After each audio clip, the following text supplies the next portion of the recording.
Hello and welcome to another episode of Tales from a Professional Nerd. My name is Bryan Steele, and I will be your nerd today and any other day that you watch one of my silly little shows. Today is a very special episode because, and we're going to switch things up a little bit, because we know that this show, this particular episode, is going to get embedded in our currently successful and successfully funded in 23 hours Kickstarter campaign for the Warzone Eternal miniature game. All right, enough of the fanfare. If you're one of my subscribers, or if you've watched the show before, if you're not one of my subscribers and you've watched the show, why didn't you hit that button? All right. If you've watched my shows, you know that I normally start every episode with The Week in Bryan, where I talk about, games I've played, work I'm working on, that sort of thing. But because this is a special episode, I'm going to go ahead and put The Week in Bryan and all of the announcements and stuff for my sponsors at the end of the episode instead of the beginning. So that way we can just go ahead and get right into it. Because I know some of you people out there are only clicking on this because you're part of the Kickstarter, and I want to get right to the data, the meat of the topic. And the topic is, let's talk about Warzone Eternal. So here's the deal. At this exact moment, I'm going to hit refresh on my other screen. At this exact moment in time, we are at just over 110% funded. We are one backer away from having 500 backers. Super excited. It's gone really, really well. There's been a few hiccups, and we had some growing pains and some things that we are learning along the way, but we're getting there. We're making it happen, and at this point, it's successful. It's going to happen. To the point that Alex, myself, Heather, we got together, and we talked about how the campaign was going to continue. And originally, several of my other episodes, several blog posts, things like that, we've mentioned many, many times before that we were not going to have any stretch goals. That we were like, no, this is going to be a campaign to get the just to get the thing going. That being said, it went so well, and it smashed that funding goal so quickly. We had our emergency meeting, and we were like, listen, guys, we've got to do something for our fans, for the backers, to get new backers, to, we're revamping and adding new cool stuff to upgrades to the Kickstarter. We're still waiting on that badass battle report from Thunderfort Studios. They are making it all pretty and fancy. I'm super excited because I know the kind of stuff that those guys are capable of, and they are putting this thing together.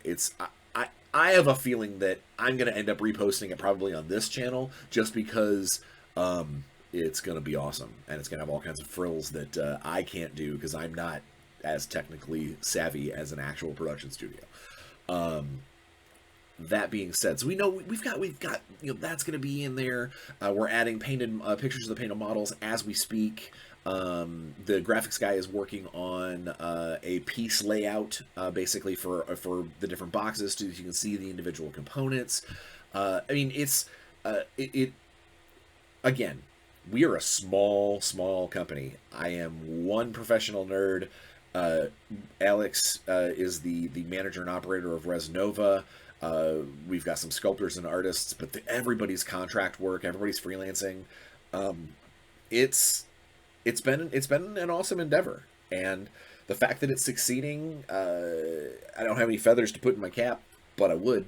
I'm excited. I'm really happy with the fact that it's getting off the ground. I'm super excited that we still have 28 days left of the campaign and so much more stuff that we can show and talk about and hopefully work our way towards. So it's a great sign. It really, really is. So yeah, of course, at the bottom of this video, if you click on it through YouTube, you'll be able to see the link, so you can send it out and send it to all your friends and say, hey, let's make this happen. You can add money for add-ons and things. I'm not going to do the business speech. You know what it is. Let's get into what I wanted to actually talk about. What I actually wanted to talk about was the game itself.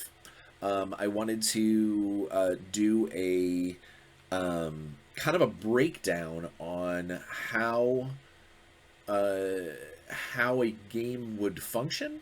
I know that sounds kind of weird, but basically, kind of from start to finish, how you read a character, how you read a stat line, what those traits mean, and then I think what might be a cool thing to do is roll through the rules summary that's on the Kickstarter. Yes, you will be able to read it yourself. Obviously, when you go to the Kickstarter, that you'll be able to download it and take a look at it yourself.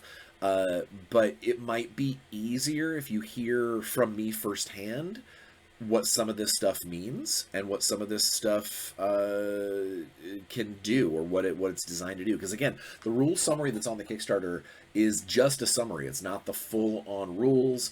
Obviously, otherwise, I probably wouldn't need this video.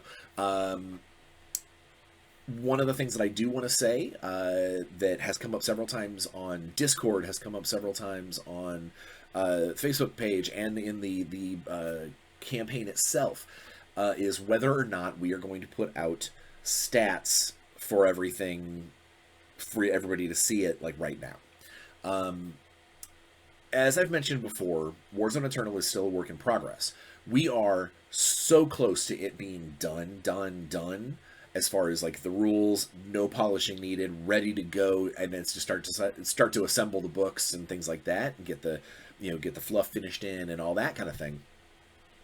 That we're so close to it that I can't imagine that probably within a month, maybe 5-6 weeks after this campaign ends, hopefully sooner, that we will be able to get at least the quick start rulebook, which is, by the way, different than this rule summary. The quick start rulebook is actually a rulebook that has special abilities in it. It's got the rules. It'll have some scenarios, at least one scenario for you to play. It basically is a way for you to start testing out the rules and learning the system before the actual book comes out. It's also going to be the way that we distribute things to our demo staff, volunteers, things like that. So the quick start rules, they are so close to being done that I want to be able to promise you and say, by this date, we're going to have those quick start rules ready for everybody. But I know better, because life gets in the way sometimes, and sometimes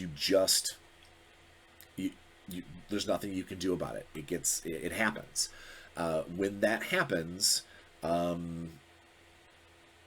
we end up looking bad if things get pushed back. If we send out a copy of the quick start rules and you guys start playing, and then we go, oh hey, there was a mistake on page 5. So we want to make sure that quick start guide is ready to rock and roll for you guys before it goes out. Also, at the same time, we are going to go ahead and make sure that the stat cards, the downloadable stat cards, are finished, tested, done deal, and hopefully graphically pretty, and not just like, here's a stand-in. We would like to be able to have, pictures of awesome, have these cards ready to go for you, so that would look nice on the table, that sort of thing. We would love to have that be available for you for all of the stuff that we are revealing through the Kickstarter. And the way that is going to work, the way that's going to set precedence going forward, is we really, really want everybody to be able to play Warzone Eternal with, obviously with Resnova models, but we also don't want you to go blind into things. We don't want you to be like, man, I really, I've never fielded Sunset Strikers before. How do they work? And you can only read so much, narrative to get that idea of whether or not they're going to fit into your army, how many boxes you want to buy. Later on, as more units become available, there may be unit boxes that aren't in 5. There might be unit boxes that only have one or two, obviously less expensive models and stuff, or bigger models because they're, I'm not going to put 5 Bio Giants in a box. Sorry, it's just not going to happen. That'd be a really big box. But we want you to be able to get a good look, understand where we're coming, and more importantly, decide whether or not you're going to pre-order these models from your local game stores when we get to that point, from us if we set up a web store. Some of those details have not been ironed out yet, but the concept is we want you to have the stats that we have play tested, that we have confirmed for these models about the same time that we start telling people that wave of models is going to exist. When stores might start being able to pre-order, that kind of thing. And I know some people are like, but I've got all these old models from these old games. Keep in mind, those old games have nothing to do with us. Nothing at all. Aside from our love for them and the license, we are glad that you have them because it's going to give you great proxies to know whether or not, you want to buy into new units and test them out. But we are also not wanting to just release stats for everything, because that's how you end up making mistakes. It's how you end up accidentally making one faction better than the other. You can't balance things as you go along. And there's also, depending on, one of the things that Alex and I and Tom have really stuck to our guns on, no pun intended, is when these sculpts come in, when these renders come in from the sculptor, if we really just don't like them, we send them back and we say, fix this, do this, change this. And if that's the case, then that's going to delay things. And the last thing I want to do is say, hey, we'll use one of my favorite units, the Martian Banshees. We say, hey, the Martian Banshees are, on their way. Here's the stats. They're going to be out next month. Please pre-order your Martian Banshees. And then we get, you guys start playing with them. You start loving them. And then we get, something from the sculptor, and it's totally wrong. It's awful. We don't like it, or it needs to be tweaked, or, maybe something is actually just less than feasible as far as the Siocast machine. There's lots of moving parts to making a mini, and the last thing I want to do is get you guys, send these stats out, send these cards out, send stuff out, and then things get super delayed. You get all, super excited, oh, the Martian Banshees are around the corner, and then they're not. As a wargamer myself, there's one thing that has always bugged me, and it makes me crazy about games, is when they release a codex, like a full army book, or they show, here's the stats for something, and you never get a model. It keeps getting pushed off. New things get in the way. New profitability rises. Things get forgotten. I have armies for games that I ended up sculpting models myself just to make them fit, just to make them work. And then, 6 months, 8 months, year down the road, an official model comes out, and then I'm stuck with this situation of, okay, I made this model, I converted this model, I used this proxy for so long, and I love it, but now I can't go to an official event because it's not the right mini, it's a proxy. Or did I spend my own resources getting these parts, making this stuff, my own time and effort to make this proxy work? And so now I go, I'm not going to get the cool new model because I've already got this here. That does no one any good. It wastes my time and resources. It wastes the company's, inventory, and effectively takes a sale away from them, a potential sale anyway. And puts me in that weird, awkward position that I might have to go to an organized event or a convention or something like that, and then suddenly I'm not allowed to play because I've got a bunch of proxies. These are the things that we're going to deal with, and one way to eliminate that is basically just saying we don't have the stats out for stuff until we are sure that they've been tested and they're ready to rock and roll, and that the model is going to be soon. And part of the reason for that is because that means if you're going, let's use that convention idea. you're about ready to go to a convention. Let's say, for instance, the Michigan GT, the Grand Tournament. It's a great convention in Michigan in the U.S. That I believe we are talking to try and do some cool stuff with Warzone. But I digress. Let's say that you're heading over to the Michigan GT. You're going to go play some Warzone Eternal. And you get there with your force and whatever.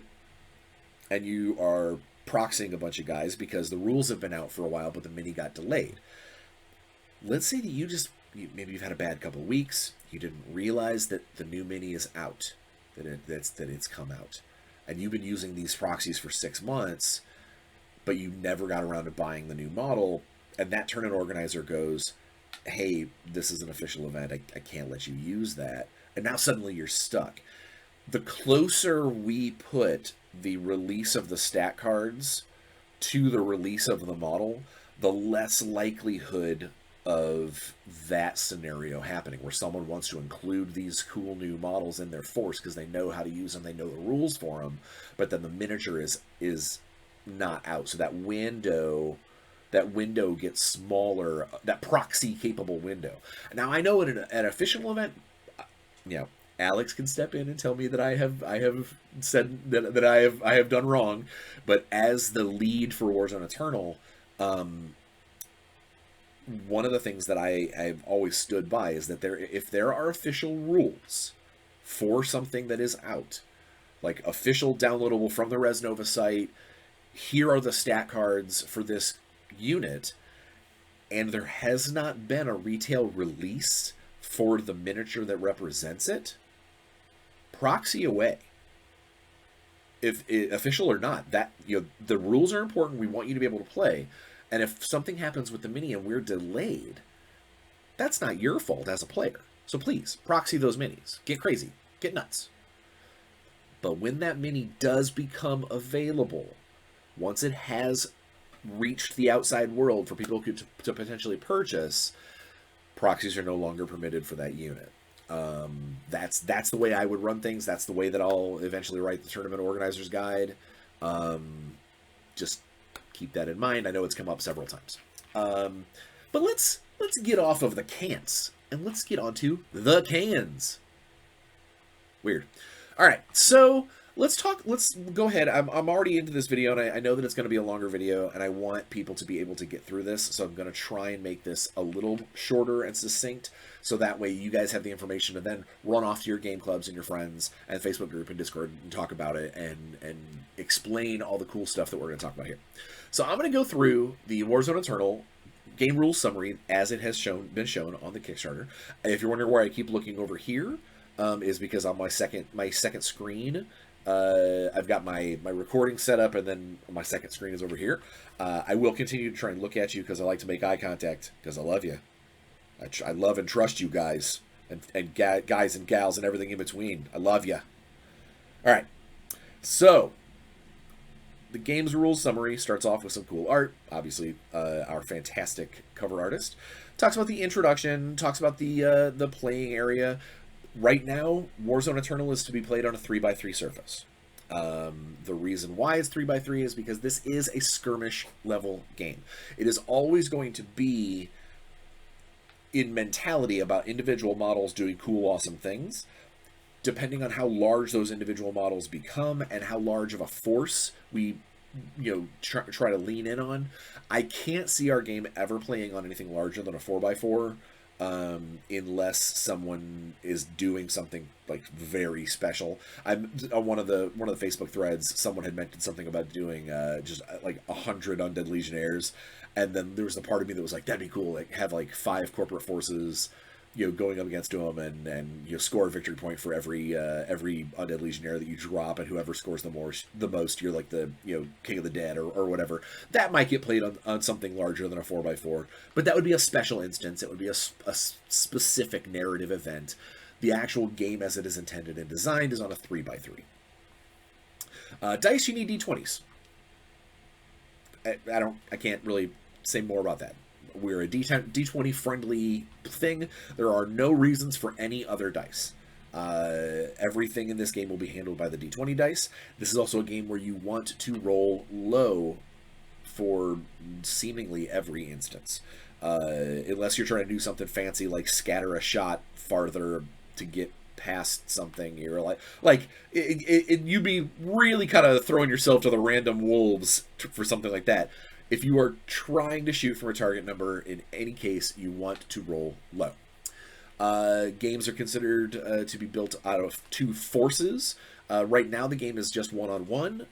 We have not written any multiplayer scenarios at this time. Might be something that we look into later on, but right now it is considered to be a normal war game of head-to-head, 2 forces fighting each other. Forces are delineated by a number of deployment points. Deployment points are how you buy your force.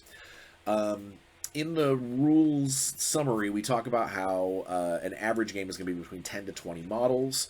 That is not average like right now. Like a person just starting out that's just trying to do a demo, I'm probably going to have, when we start demoing at conventions, my demo volunteers are going to probably only have like 5 guys, like maybe 1 unit box worth of dudes to battle, and probably even on a smaller table, just to get people into the action and stuff.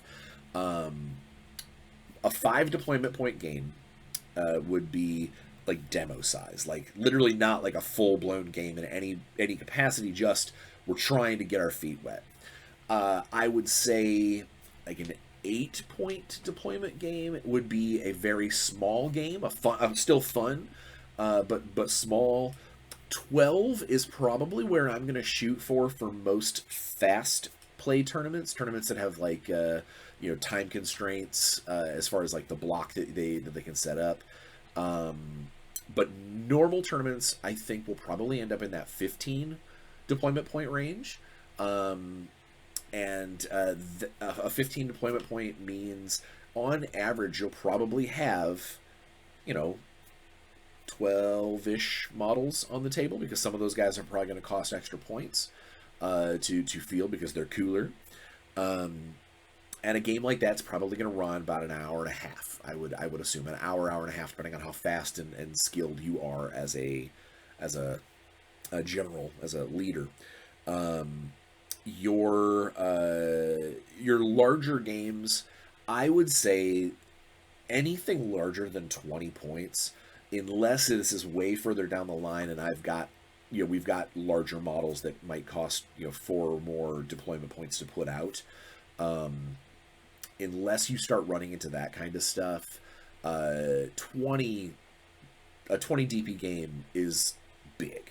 That's an easily 2-hour game that you're going to sit down and hopefully have a great time. But that's a big game. So while this rule summary says 10 to 20 models, that is really giving you a broad scope of what roughly the realm would be. I think most people are going to start off at probably 8 to 10 models max to get things going, until more stuff starts to come out and we get to see what's, as things progress. Deployment, everyone gets to you roll to find out who deploys your forces. In Warzone Eternal, the way deployment works is whoever wins that roll, whoever rolls lowest, gets to choose whether or not they want to pick their first deployment area, or do they want to go first. If they want to go first, the other side gets to pick the deployment area, and they have to put down half of their models in the deployment area at that time, the deployment zone. After they placed their first half, the other opponent has to gets obviously the opposite deployment zones, and places their entire force, and then it goes back to that other player, who then places the other half of their force.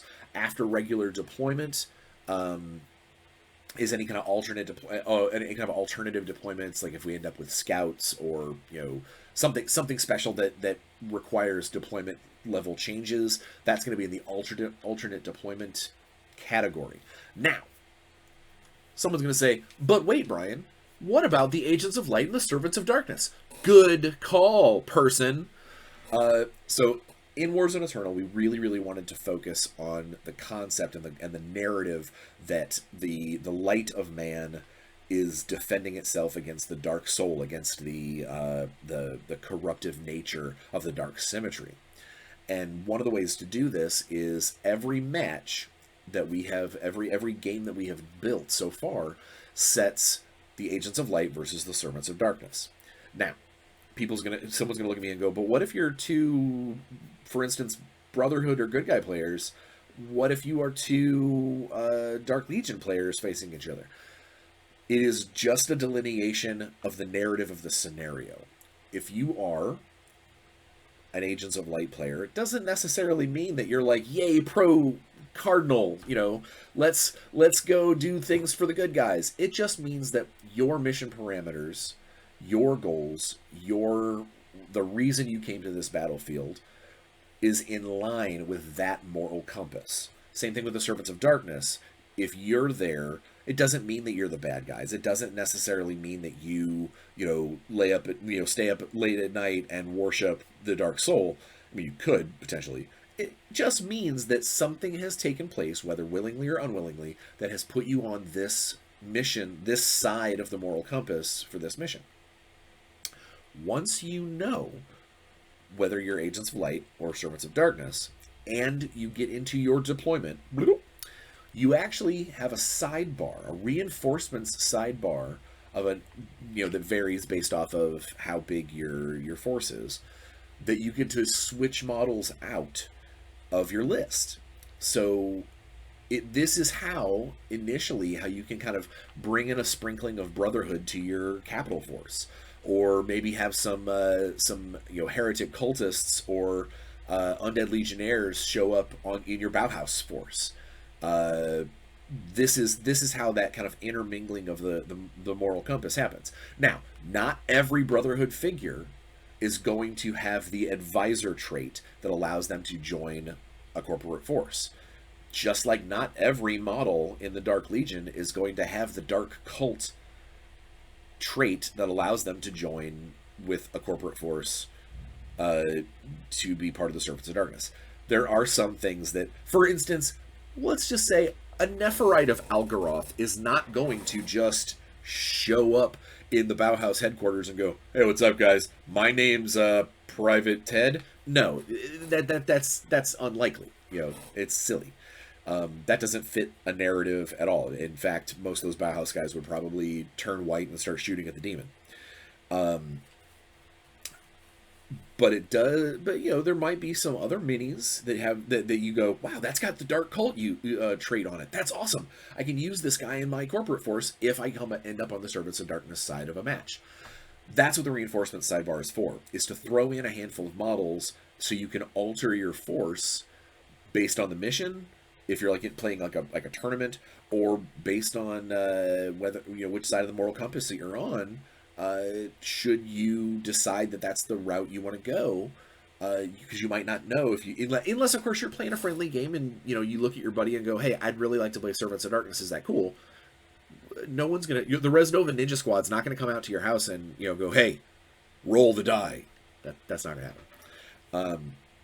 Speaking of rolling the die to determine which side you're on, it is a random die roll, but if your force is made up of the Brotherhood faction, or your force is made up of a Dark Legion faction, there's a huge modifier that really sort of stacks the deck in your favor to play on the side that you're supposed to be on.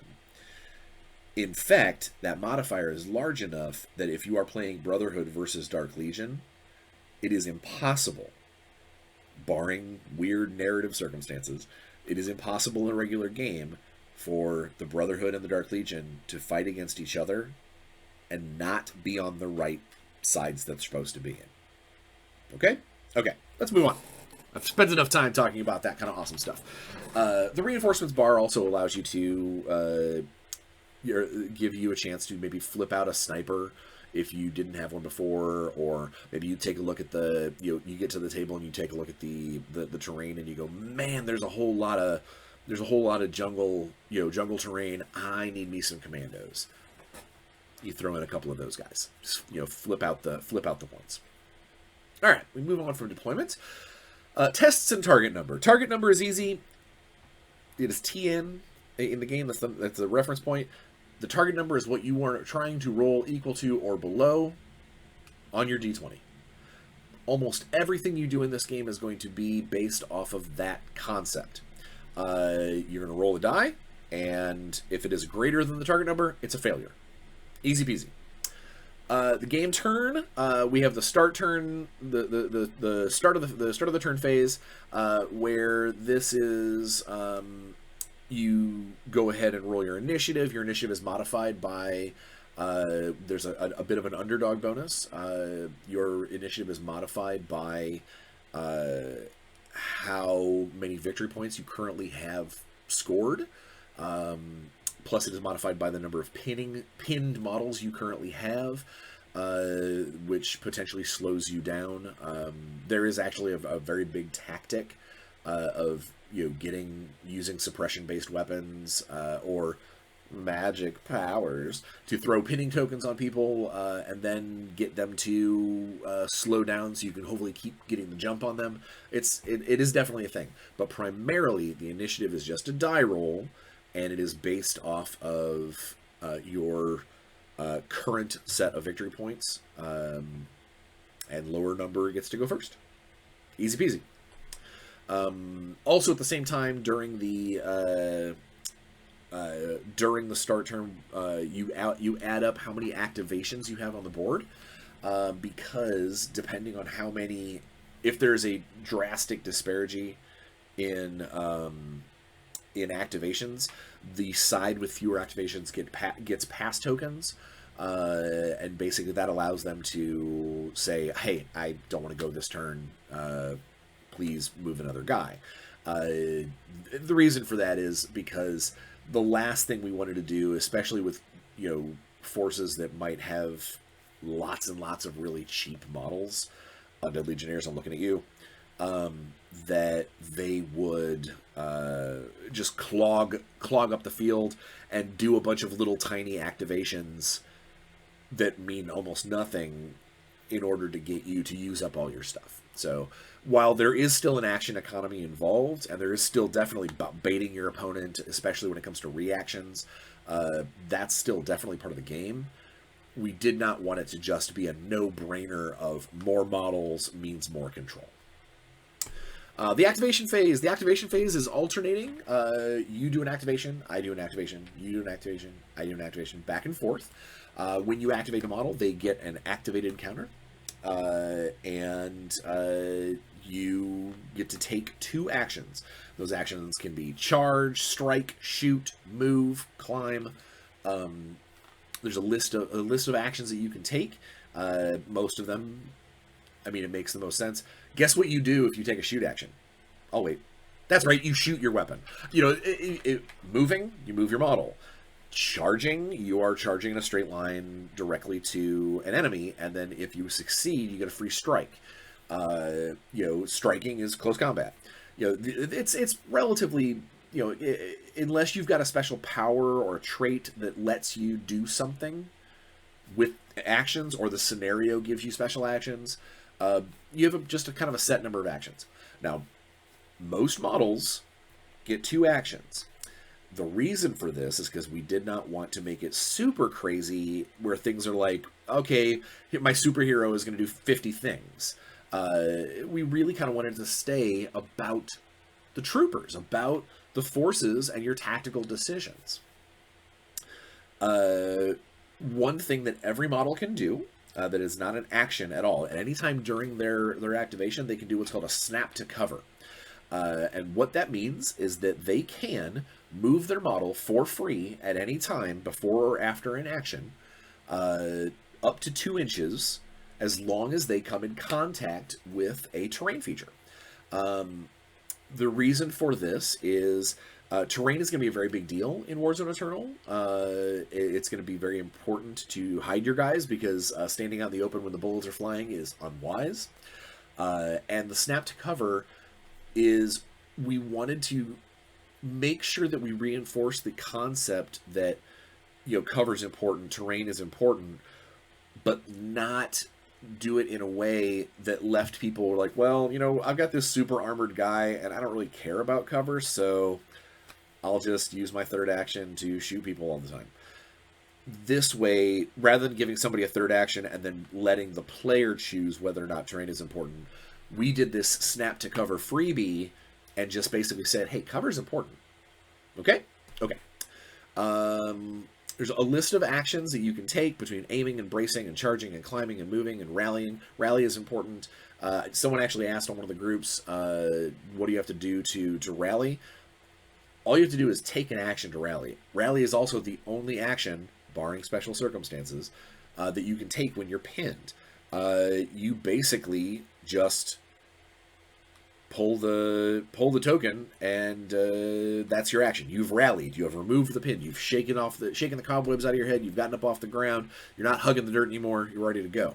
Now, obviously, there are models that ignore this. There are models that maybe don't need to spend a point to rally. There are models that ignore the negative aspects of being pinned. This is just stuff that will show up as time moves on, as units are revealed. But the basic trooper, basic guy, if he is pinned, his first action when he activates his next action is going to be a rally action to get rid of that pin token. Reload action. Reload is important.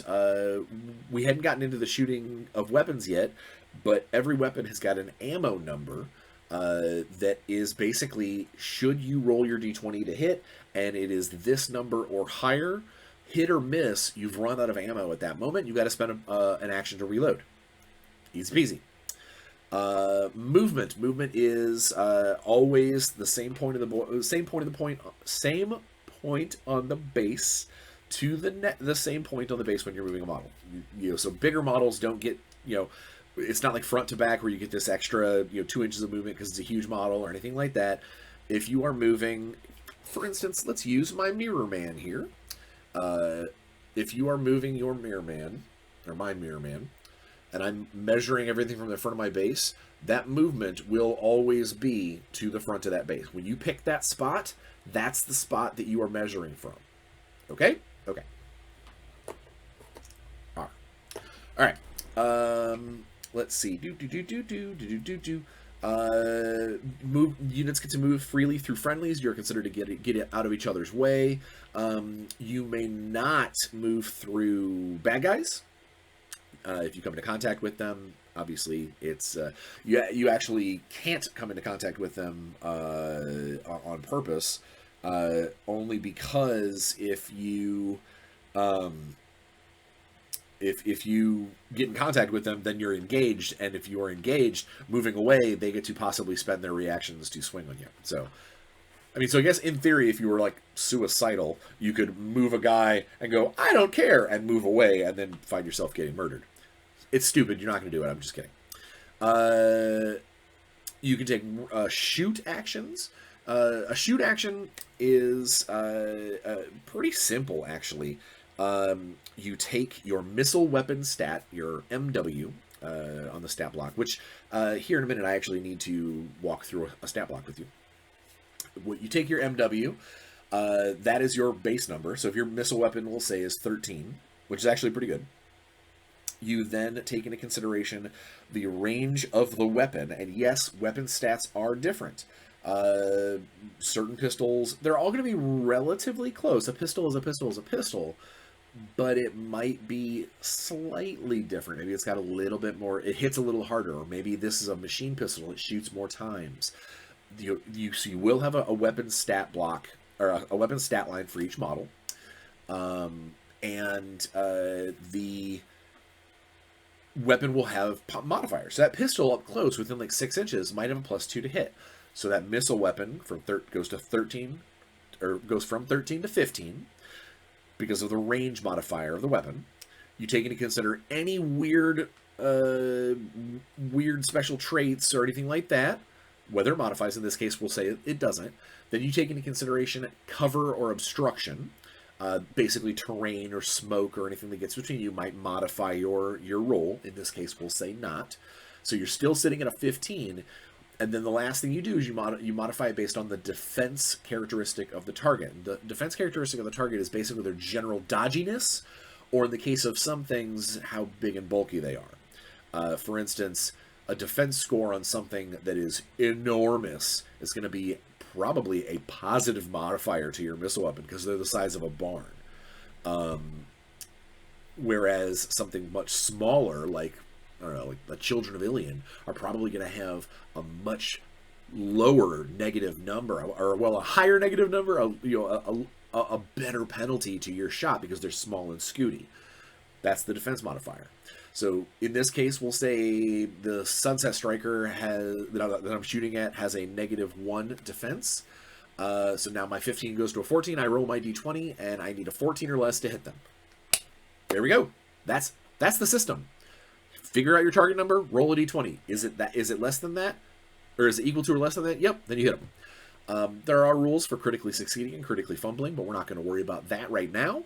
I already mentioned the ammo rules. And so in this case, if I hit somebody, whack, then I go ahead and take the damage of the weapon. In this case, we'll say that pistol is a damage 8. It's a very light pistol. And that Sunset Striker has an armor of 21. So same thing, we figure out the armor, 21, minus the damage of the weapon, 8, to a 13 is my target number. The opponent now has to make an armor save of 13 or less to avoid that shot. Now, this is where things get, I'm not going to say complicated. This is where things get a little cool about the fact that this is a skirmish game. If you succeed by 6 or more, so that 13, so that target number 13 armor save, if I roll a 7 or less, I am utterly unaffected by that shot. It glanced off of me. I didn't even care. If I succeed by the equal number, so I rolled a 13 down to within 5, so 13 through 8, I don't take any damage, but it was enough to spook me and make me hit the dirt. I am given a pinned token. If I fail by 1 to 5, I am pinned, so I get the pinned token, and I am wounded. I am given a wounded marker. This is important because if you are given a wounded marker, and you have wounded markers equal to or more than your wound characteristic, which for most things, especially this Sunset Striker, he has 1 wound. As soon as he gets a wound marker on him, all future damage rolls, all future armor save penalties, like the failure stuff, is doubled. So now, if I failed by 3, it's actually failing by 6 if I have a wound token on me, 1 or more. Let's say that I have 2 wounds. I'm a Necromutant Centurion, or a Dark Legion Centurion. I have 2 wounds. I take that first wounding blow, whack. I put a wound token on the model, but I don't care. Everything is still the same for me until I take another wound token. Once I've taken that second wound token, now from there on out, all of my armor failures are doubled. Because the last category, if you fail by 6 or more on that armor save, you are gibbed. You're instantly dead. And the reason for that is because something like a sniper rifle, if it rolls well enough, or something like a missile going off, or something that's huge damage and you roll terrible on your armor save, this is how you get things like headshots or, grievous wounds that knock people down and they're, oh, I'm done. But it also means that a model, let's say like a Razid, who has 3 wounds, can take some wounding hits, some don't really care about these hits, and they don't get insta-gibbed by a single hit, unless that single hit somehow can do 3 wounds, which we don't have anything like that right now in the game.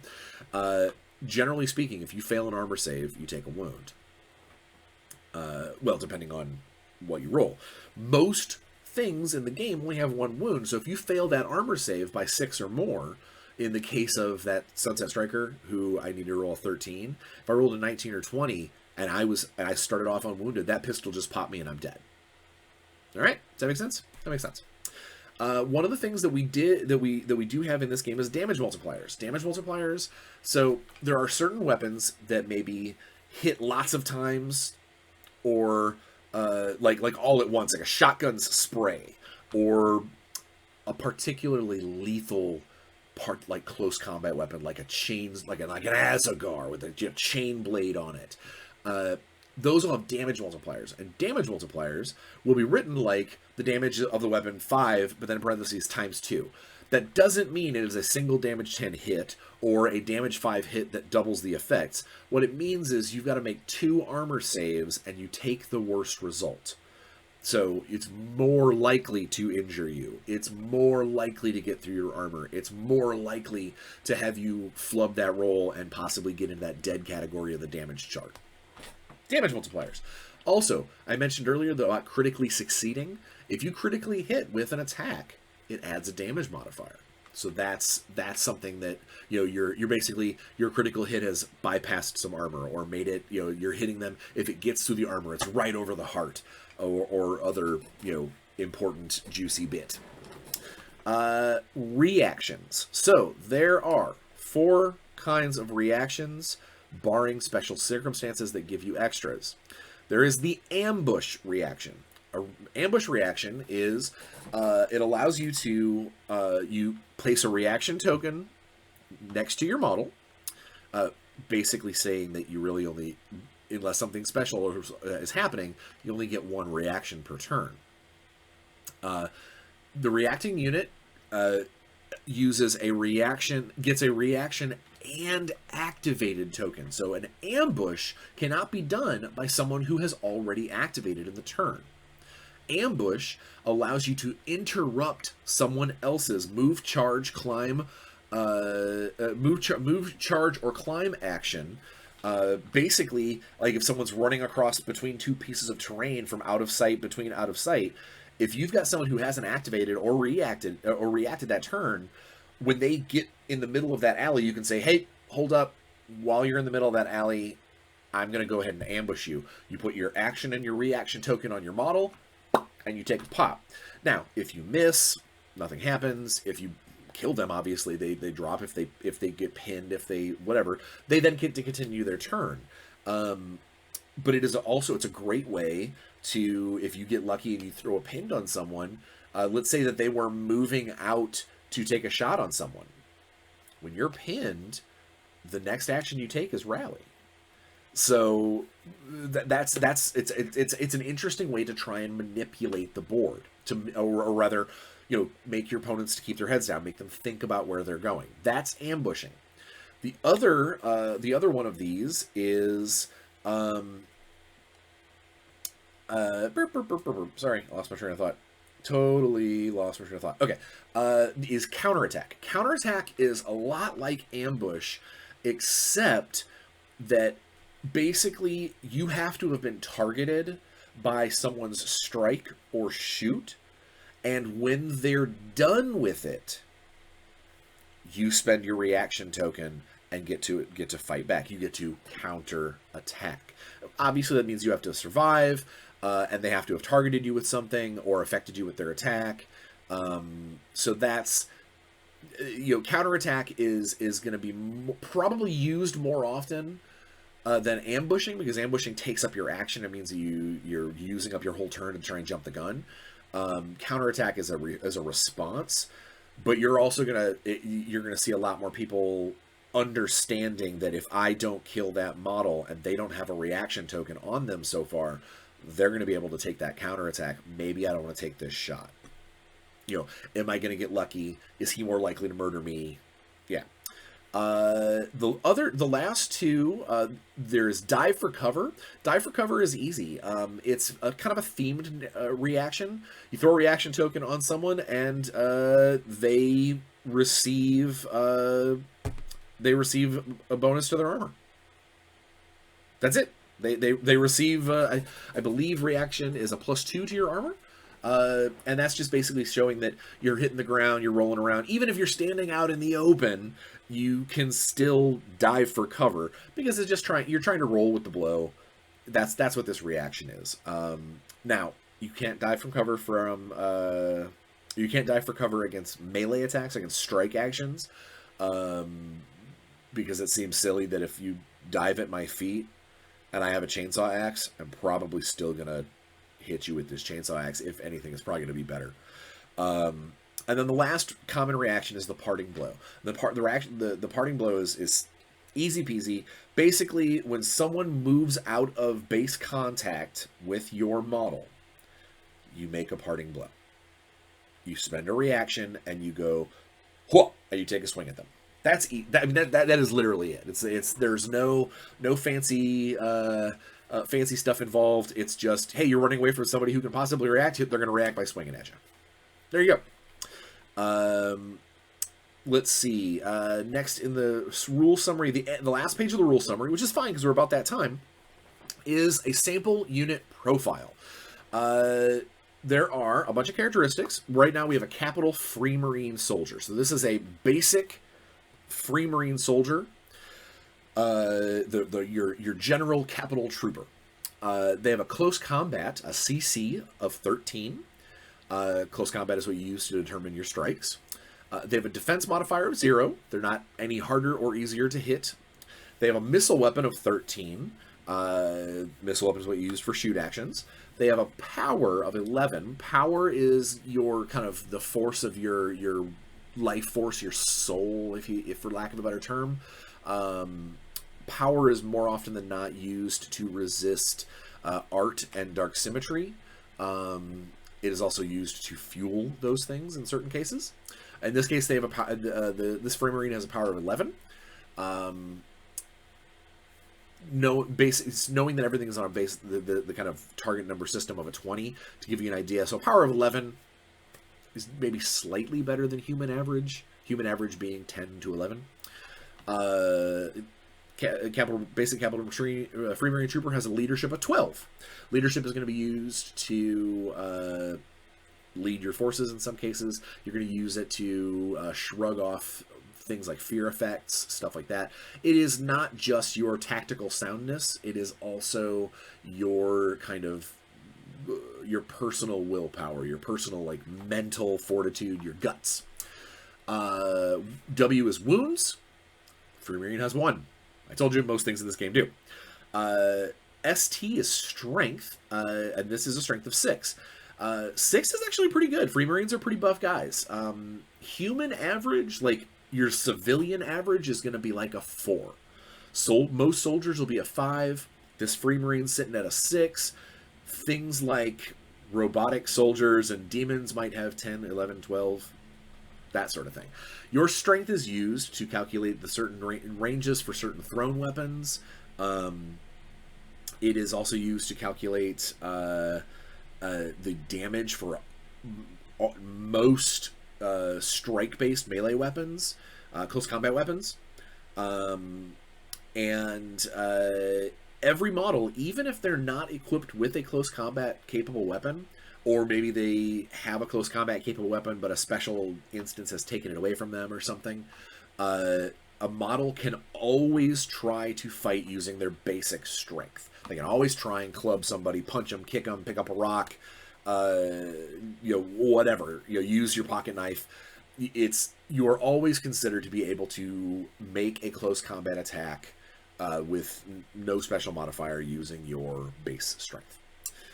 Next characteristic is your MV, your move. This is the number of inches you get to move when you take a basic move or charge action. There you go. Last characteristic is your AR, your armor. In this case, the Free Marine has the Free Marine has a move of 4, by the way. That's human average running around. The Capital Free Marine has an AR, an armor of 21. I would call that protected. Not necessarily well protected. It's definitely not lightly protected, but these guys aren't wearing heavy armor. These guys are more here to try and, hide and ambush others, which we'll get into that in a second. It also, on their stats, it says their base size. Base size in this game is important for what you can fit through, how big certain effects are, and it can vary right now between 30 and 50 millimeters. there are. Oh, I knew I had to sneeze. Sorry, guys. There are instances coming down the road where 40 millimeter bases are available, but for most people, 30 millimeters is going to be your average infantry.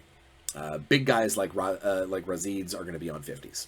40s are going to be bigger guys, but maybe not necessarily huge, like massive guys. They might just be taller, or perhaps in an instance where we have like maybe 2 models to a base because there's some kind of team, that might be on a 40.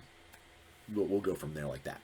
The next line we've got, it lists the equipment, the M50 assault rifle and the Punisher short sword for the Capital Free Marine. And then it talks about their special abilities. In this case, Free Marines have Camouflage 1 and Nerves of Steel. Underneath everything, it actually explains what those traits do.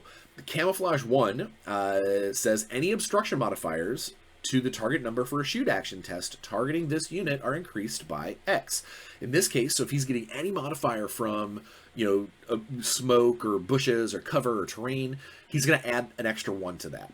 If he's not getting any modifier, so he's standing out in the open, his camouflage isn't doing him any bit of good. He's just standing in the open, he's going to get popped. His other one is Nerves of Steel. Nerves of Steel is this unit may declare an action that moves them closer to enemies in line of sight, even if they have a pinned counter. So one of the things that you can't do when you have pinned is you can't move closer to the enemy. There's reasoning for this. You'll see some patterns of things that can happen down the road. But that is an important factor. These guys, even if they're pinned, they're used to crawling around in the muck. They're used to, belly crawl into that next piece of cover, even if they're pinned down. That's what Nerves of Steel does for them. And then it's got their cost in DP, deployment points, or SP, and SP, specialist points. Everybody, generally basic guys, are going to be 1 deployment point per guy. In this case, he is 1 DP, 0 SP. He's a basic everyday fella. If he was a specialist, like a support or maybe a medic, he would have an additional SP cost that would figure into the Army's cost as well. Way earlier in this video, I mentioned about the DP level of a game, the deployment point cost of a game, or level of the game. You always take half of what that number is. That's your specialist point availability. So that 10-point game that I was talking about, that 12-point kind of standard size basic game, that means it's going to be a 12 DP, but they can spend up to 6 SP augmenting these models. And then there's the weapon category, the chart for their weapons. The chart for their weapons, in this case, the Punisher short sword, obviously only works in close combat. In this case, it's a sword. And it has a +1 modifier to hit and does strength +6 damage. It's a big machete-looking thing. So his strength of 6 plus the 6 from the sword, in close combat, he hits at damage 12. That's pretty good. That's a cleaver of a knife. And then it's got a line for his M50 assault rifle. Has nothing in close combat, so if he's in close combat, he cannot shoot it.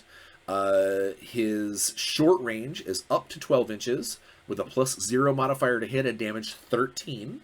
And then his long range is anything from 12 inches out to 36 inches with a -2 to hit. So it's not quite so accurate out there, but still does damage 13. So it's the same size big slug bullet that it's throwing. And then it has an ammo number of 20. That means that if he rolls to hit with a shoot action using that rifle, and it rolls a 20, not only does it miss and all that, it also puts an ammo counter, a reload counter on him, forcing him to take a reload action before he can use that weapon again. That's the summary rules, and it gives you an idea of how this whole thing goes together. Obviously, you can go to our Kickstarter, download those rules so you can kind of walk through and see what I was talking about. So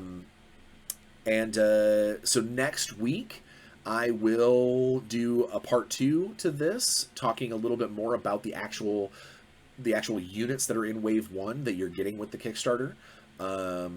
And we'll discuss more about the ways the different factions function on a rules level, and some kind of cool things that these guys are known for as far as these units, and hopefully throughout the future. So if you are if you don't care about the week in Bryan, go ahead and click off now and go over and back the Kickstarter, or make a comment, or comment below, or whatever you got to do. But either way, stay safe and get out there and have some fun. If you do want to stick around, you do want to listen to the week in Bryan, it starts now. My week's been crazy because the Kickstarter started, and my life has been working for Renegade Games, writing role-playing stuff like crazy, and doing Warzone stuff, and monitoring the Kickstarter, and monitoring the Facebook group, and jumping on the Discord channels, and painting models, which I did want to show you a couple of things because it is related. So someone told me I could do this. I'm gonna hide my face. Put up the thing and put this here, and it will let people focus better at it. They said that that's, well, maybe. So this is just a basic Mirror Man Trooper. And then here is my Mirror Man Leader. Boop. So oh yeah, okay. So there's a Mirror Man Leader, and he's got his shotgun. He's running towards the enemy, and then I actually, on him, that running Mirror Man legs has his grenades on the back as well. So those are my Mirror Men. I finished a full squad of 5 of those guys, or a full unit box worth of 5 of those guys, and then I started so he's not done yet. I started my chasseurs. So this is my chasseur with the heavy machine gun. He's still a work in progress. I wanted to be able to show you something fancy, but there was this pesky successful Kickstarter that jumped in and took my time. But yeah, so yeah, I've got a whole squad of, or a whole unit box worth of chasseurs over there getting painted, and plus some commission work that I'm wrapping up on in my free time. Got to play Strahd, our Curse of Strahd game, finally the other night. I think we're getting close to the end. I think we all are level 10 now, and there's like 6 of us. I think we're ready to go take on the big guy. We'll see how that goes. And then tomorrow, for you tonight, I actually get to run my my very miniature heavy D&D game down in Indianapolis, which I'm super excited. It's been a long time for that. But that's always a fun game, and I love to get to see my indie friends and whatnot. And then there's just been a lot of playtest stuff for Warzone, for new units that I can't talk about yet. Obviously, it's playtest stuff. But my weight loss has maintained. I'm sitting there right at that 60-pound mark still. Getting geared up for the big cruise here in a couple of weeks, which I'll talk more about that next week when I do the next, tales. And that's really it. It's just basically been, working on Renegade, tons of awesome Renegade stuff, and then working on the Warzone stuff. It's a full-time job. I mean, obviously it is. This is what I do for a living. But I've been very, very happy, very positive. Everything's been, super exciting. I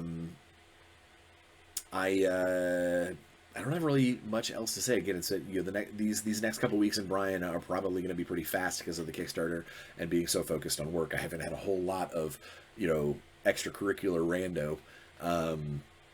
But aside from that, you know how this goes. Comment in the section below if you want to be part of the comment raffle, and follow the Kickstarter. Back the Kickstarter would be awesome. Head on out to any of our social medias and let us know where you came from, and all of these things. Above all else, please be safe and have fun. Be good people. Be good gamers. Put a smile on someone else's face and play some games. We will see you next week.